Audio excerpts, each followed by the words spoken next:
हल्फ उठाता हूं कि मैं खुलूस नीयत से पाकिस्तान का हामी और वफादार रहूंगा। मैं अपने फराइज़ मनसबी, ईमानदारी, खुशहाली की खातिर अंजाम दूंगा। शोर शराबा, हंगामा आराई और नारेबाजी। कौमी असम्बली के 16वें इफ्तिताही इजलास में 9 मुंतखब अरकान ने हल्फ उठा लिया। सुन्नी इत्तेहाद काउंसिल के अरकान भी हल्फ लेने वालों में शामिल। नवाज शरीफ, शहबाज शरीफ, हमजा शहबाज, आसिफ अली जरदारी, बिलावल भुट्टो, अब्दुल अलीम खान, खालिद मकबूल सिद्दीकी, मौलाना फजल रहमान, बैरिस्टर गौहर और दीगर अरकान पार्लियामेंट का हिस्सा बन गए। ऐवान में पहुंचने पर नवाज शरीफ और शहबाज शरीफ का आसिफ अली जरदारी से मुसाफिया। बिलावल भुट्टो की मौलाना फजल रहमान, अख्तर मैंगल और महमूद खान अचकजई से मुलाकात।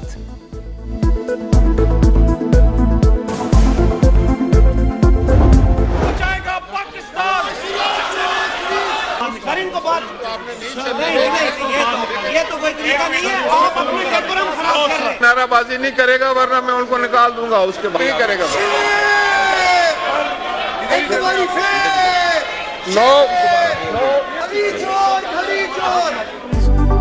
हल्फ उठाते ही सुन्नी इत्तेहाद काउंसिल के अरकान की नारेबाजी, मेहमानों की गैलरी में भी शोर शराबा, स्पीकर की रूलिंग भी नजरअंदाज, मतवालों के भी जवाबी नारे।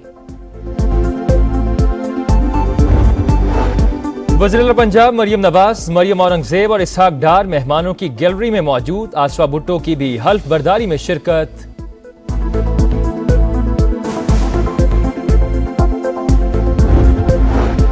स्पीकर और डिप्टी स्पीकर कौमी असम्बली के लिए कागजात नामजदगी आज जमा होंगे। कल इंतखाब होगा। स्पीकर के लिए नून लीग और इत्तेहादी जमातों के उम्मीदवार अय्याज सादिक का सुन्नी इत्तेहाद काउंसिल के आमिर डोगर से मुकाबला। डिप्टी स्पीकर के लिए गुलाम मुस्तफा और जुनैद अकबर आमने सामने होंगे। IMF को खत के बारे में क्या कहेंगे? वही लिख सकते हैं ये उनका वतीरा है और कोई पार्टी, कोई शख्स, कोई फर्द ऐसा खत नहीं लिख सकता। सर ये मुल्क दुश्मनी के मुतरादिफ नहीं है? IMF को खत लिखना मुल्क दुश्मनी के मुतरादिफ कोई और शख्स ऐसा नहीं कर सकता जो बानी PTI ने किया। नवाज शरीफ की पार्लियामेंट हाउस आमद पर गुफ्तगू। शहबाज शरीफ बोले, अब किसी को शक नहीं रहना चाहिए कि बानी तहरीक इंसाफ मुल्क की तबाही चाहते हैं। कौमी असम्बली का इजलास गैर आईनी, पहले मखसूस नशिस्तों का फैसला होना चाहिए। उमर अयूब की पार्लियामेंट हाउस के बाहर मीडिया से गुफ्तगू। कहा, अब ऐवान में इंतखाबी धांधली पर भी आवाजें उठाएंगे। बैरिस्टर गौहर खान बोले, पार्लियामान को मजबूत करना चाहते हैं।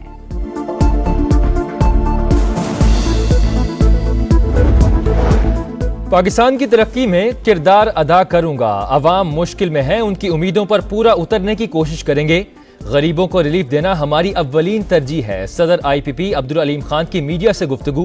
कहा, तहरीक इंसाफ को चाहिए खैबर पख्तूनख्वा के अवाम की बेहतरी के लिए किरदार अदा करें। स्पीकर खैबर पख्तूनख्वा के इंतखाब का अमल जारी। खुफिया रायशुमारी से वोटिंग। सुन्नी इत्तेहाद काउंसिल बाबर, सलीम स्वाति और पीपल्स पार्टी के एहसानुल्लाह में मुकाबला। डिप्टी स्पीकर के लिए सुरैया बीबी और अरबाब वसीम मद्दे मुकाबिल होंगे। बलूचिस्तान का ऐवान कौन चलाएगा? सूबाई असम्बली का इजलास 3 बजे शेड्यूल। स्पीकर और डिप्टी स्पीकर का चुनाव होगा। नून लीग के अब्दुल खालिक अचकजई स्पीकर और पीपल्स पार्टी की गजाला गोला डिप्टी स्पीकर की उम्मीदवार।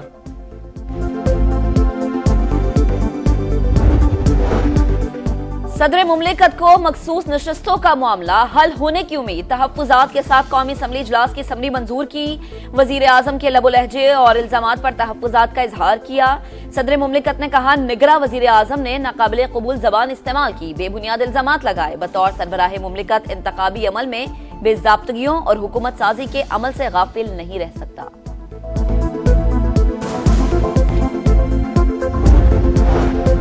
सदर के लिए आसिफ अली जरदारी और वजीर आजम के लिए शहबाज शरीफ उम्मीदवार। मुस्लिम लीग नून और इत्तेहादी जमातों की पार्लिमानी पार्टी के मुश्तरका इजलास में बड़े फैसले।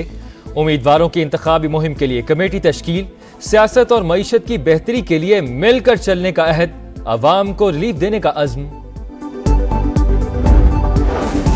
इत्तेहादी जमातों के वफ्द की मौलाना फजल रहमान से मुलाकात। हुकूमत साजी में साथ देने की दरख्वास्त। मौलाना ने शिकवे और शिकायतों के अंबार लगा दिए। कहा, तयशुदा मंसूबे के तहत हराया गया, मुझे सियासत से आउट किया जा रहा है, तो आप क्यों वापस लाना चाहते हैं? इत्तेहादी रहनुमाओं की तहफ्फुजात दूर करने की यकीन दहानी।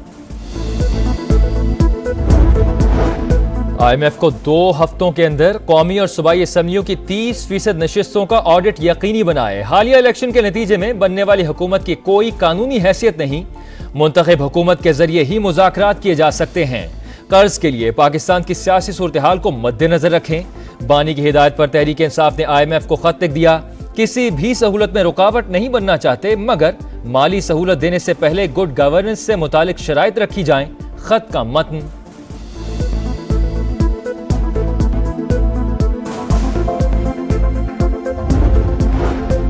निगरा वजीर आजम ने PTI का IMF को खत गैर जिम्मेदाराना करार दे दिया। समा के प्रोग्राम रेड लाइन में तलत में गुफ्तगू करते हुए बोले, मुरासले का कोई असर नहीं होगा, तहरीक इंसाफ को सियासी कीमत अदा करना पड़ेगी। अनवारुल हक काकर ने कहा, वजारत उज़्मा के दौरान मुआशी मुश्किलात ने नींदें हराम किए रखी।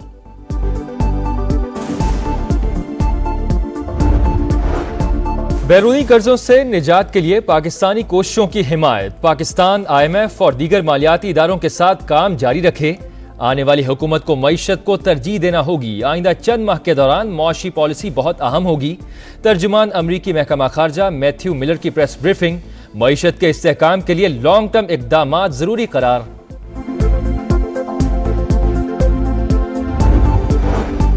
बनू के इलाके बरगंतू में दहशत गर्दों का चेक पोस्ट पर हमला। फायरिंग से एक पुलिस एहलकार शहीद। जवाबी कार्रवाई में हमलावर फरार हो गया। बलूचिस्तान में बारिशों का दूसरा स्पेल। कोयटा, चमन, मस्तूंग, चागी और दीगर इलाकों में वक्फे से बादल बरसने का सिलसिला जारी। नदी नालों में तुगयानी। गवादर जिवानी में गुज़िश्ता 24 घंटों में 200 मिलीमीटर बारिश रिकॉर्ड। गवादर में तीसरे दिन भी कई फीट पानी जमा। पाक फौज और इंतजामिया का रेस्क्यू ऑपरेशन जारी। महकमा मौसमियात ने बारिश का सिलसिला आइंदा 36 घंटों तक जारी रहने की पेशगोई कर दी।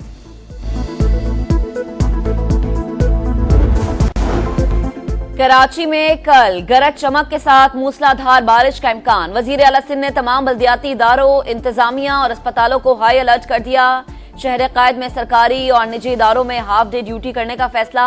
अवाम से गैर जरूरी घरों से ना निकलने की अपील। यूनान में ट्रेन हादसे का 1 साल मुकम्मल होने पर हंगामे फूट पड़े। एथेंस में जलाओ घेराव, मुजाहिरीन के पेट्रोल बम हमले, पुलिस की जानिब से आंसू गैस की शेलिंग, मुताद्दिद मुजाहिरीन गिरफ्तार। रेलवे वर्कर्स भी एहतजाज में कूद पड़े। HBL PSL में कराची किंग्स को होम ग्राउंड पर शिकस्त। इस्लामाबाद यूनाइटेड ने मैच 7 विकेटों से जीत लिया। यूनाइटेड ने 166 रन का हदफ 19वें ओवर में हासिल किया। कॉलिन मुनरो ने सबसे ज्यादा 82 रन बनाए। इवेंट में आज कराची किंग्स और कोयटा ग्लेडिएटर्स में जोड़ पड़ेगा।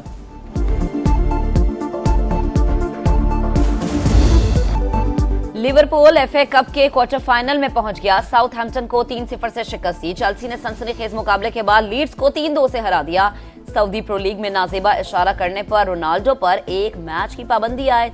30,000 रियाल जुर्माने की सजा भी शामिल।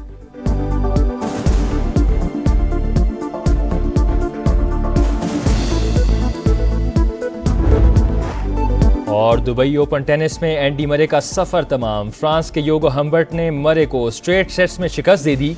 टॉप सेट रूस के डेनियल मेदवेदेव ने पहला सेट हारने के बावजूद इतालवी खिलाड़ी को शिकस्त दे दी। आंद्रे रेबिल्यो ने भी आखिरी 8 खिलाड़ियों में जगह बना ली।